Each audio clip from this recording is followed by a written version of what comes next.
Okay guys, तो बहुत ही जल्दी UFC 298 मेन इवेंट होने वाला है और आज हम लोग कर रहे हैं break down between Alexander the Great Volkanovski and Ilia Topuria के बीच में। So since the sport is rapidly growing in India, मेरी कोशिश ये रहेगी कि जो नए लोग इस स्पोर्ट के साथ जुड़ रहे हैं उनको मैं इस फाइट की नेटिग्रिटी समझा सकूं, ताकि उस अंडरस्टैंडिंग के साथ जब वो फाइट देखे तो उन्हें सब कुछ समझ में आए और अच्छी अंडरस्टैंडिंग बने। एट द सेम टाइम जो फाइटर्स हमें देख रहे हैं, I try my best to disclose the arsenal of both fighters, the technical details of both fighters through whatever understanding I have of the sport. At the end of the video में I'll share my prediction कि मुझे क्या लगता है कौन सा fighter इस fight को इजीली जीत सकता है।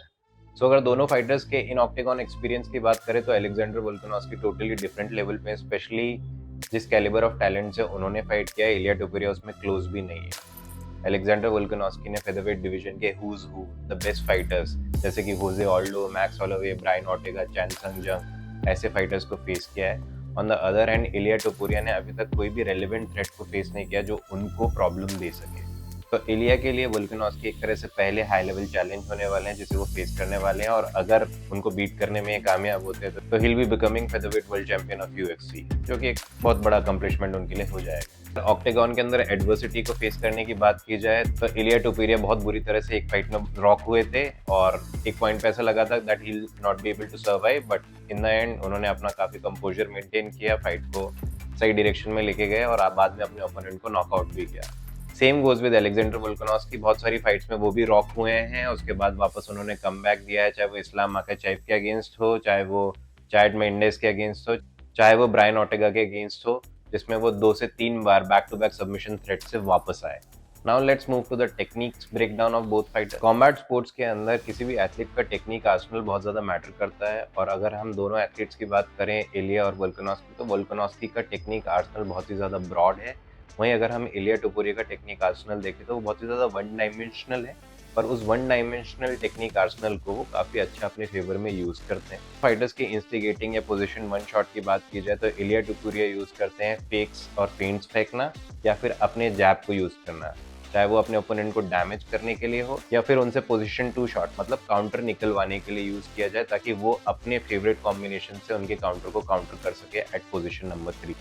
और इलिया टोपुरिया का favourite counter the counter shot at position number 3 is throwing a straight right hand left hook followed by a right hand, जिसको बॉक्सिंग लैंग्वेज में 2-3-2 भी बोलते हैं। ऑब्वियसली इसमें शॉट के लेवल्स और थोड़ा आर्क चेंज होता रहता है depending on the opponents and space availability, but ये बहुत ज्यादा कॉमनली देखा गया ट्रेट है उनका। वहीं अगर हम वोल्कानोव्स्की की बात करें तो वो फेक्स फेंट्स भी यूज करते हैं, वो जैब को भी यूज करते हैं, और बहुत ज्यादा अपनी inside and outside low kicks को यूज करते हैं एज अ इंस्टिगेटिंग शॉट। और जब ओपोनेंट उनकी तरफ वापस चार्ज करते हैं एट पोजीशन 2, तो वोल्कानोव्स्की अपना favourite method which is drawing या ओपोनेंट इनको यूज करते हुए पीछे हटते हैं और एकदम से क्रैश इफेक्ट यूज करके उनके ड्रॉ इन पे अपने शॉट को खोल देते हैं, जिस वजह से उनका स्ट्राइक एक्यूरेटली ओपोनेंट के ऊपर जाके कनेक्ट हो जाता है। अगर फाइट फुटवर्क की बात करें तो इलिया टोपुरिया बहुत ही ज्यादा स्क्वायर स्टांस फाइटर है, जिसमें वो ग्राउंड को काफी ज्यादा होल्ड करते हैं और अपना मूवमेंट हमेशा फॉरवर्ड रखने की कोशिश करते हैं ताकि अपने ओपोनेंट को प्रेशर कर सकें,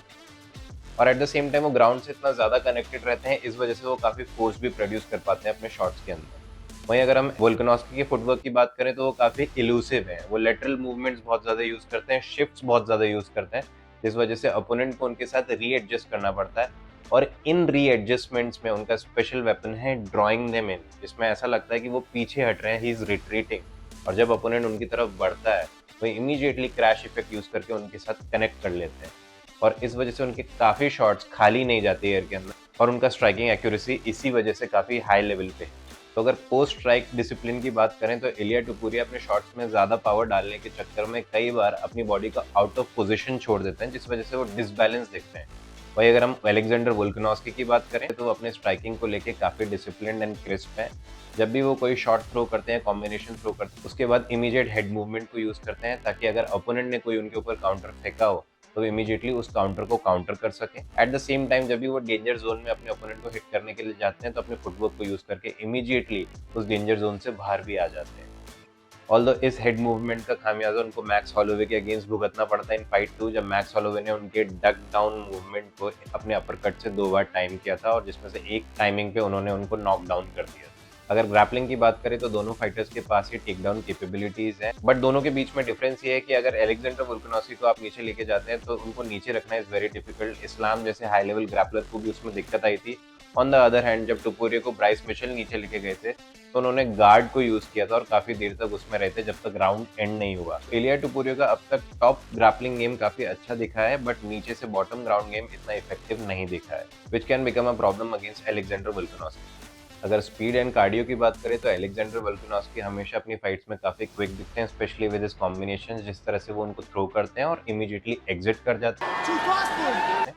ऑन द अदर हैंड इलिया टोपुरिया ज्यादा पावर मारने के चक्कर में अपने कॉम्बिनेशंस को धीरे फेंक पाते हैं, इतने क्विक नहीं दिखते हैं। अगर हम कार्डियो की बात करें तो एलेक्जेंडर वोल्कानोस्की कई बार 5 राउंड फाइट्स के अंदर गए हैं और कभी भी फेड होते हुए नहीं दिखे हैं, बल्कि वो हमेशा पेस पुट ऑन ही करते हैं एज द राउंड प्रोसीड्स। वहीं हम इलिया टोपुरिया की बात करें तो अपनी लास्ट 5 राउंडर फाइट जो कि जॉश एमेट के अगेंस्ट, इसमें राउंड 4 एंड 5 में थोड़ा फेड होते हुए दिखाई दिए गए थे। तो in terms of cardio Alexander Volkanovski can not be question. तो finally let's come to the prediction part. In my opinion अगर कॉम्बैट स्पोर्ट्स पे स्किल फॉर स्किल की हम बात करें तो Alexander Volkanovski no doubt much better fighter है Ilia टोपुरिया से। बट अब यहाँ पे एक क्वेश्चन आ जाता है उनकी लास्ट फाइट का, जो कि उन्होंने लाइट वेट डिवीजन में लड़ी थी इस्लाम माकाचेव के अगेंस्ट, जिसमें वो क्लीन नॉकआउट हुए थे और उसके बाद वो बहुत जल्द वापसी कर रहे हैं। तो यहाँ क्वेश्चन आता है क्या उनकी चिन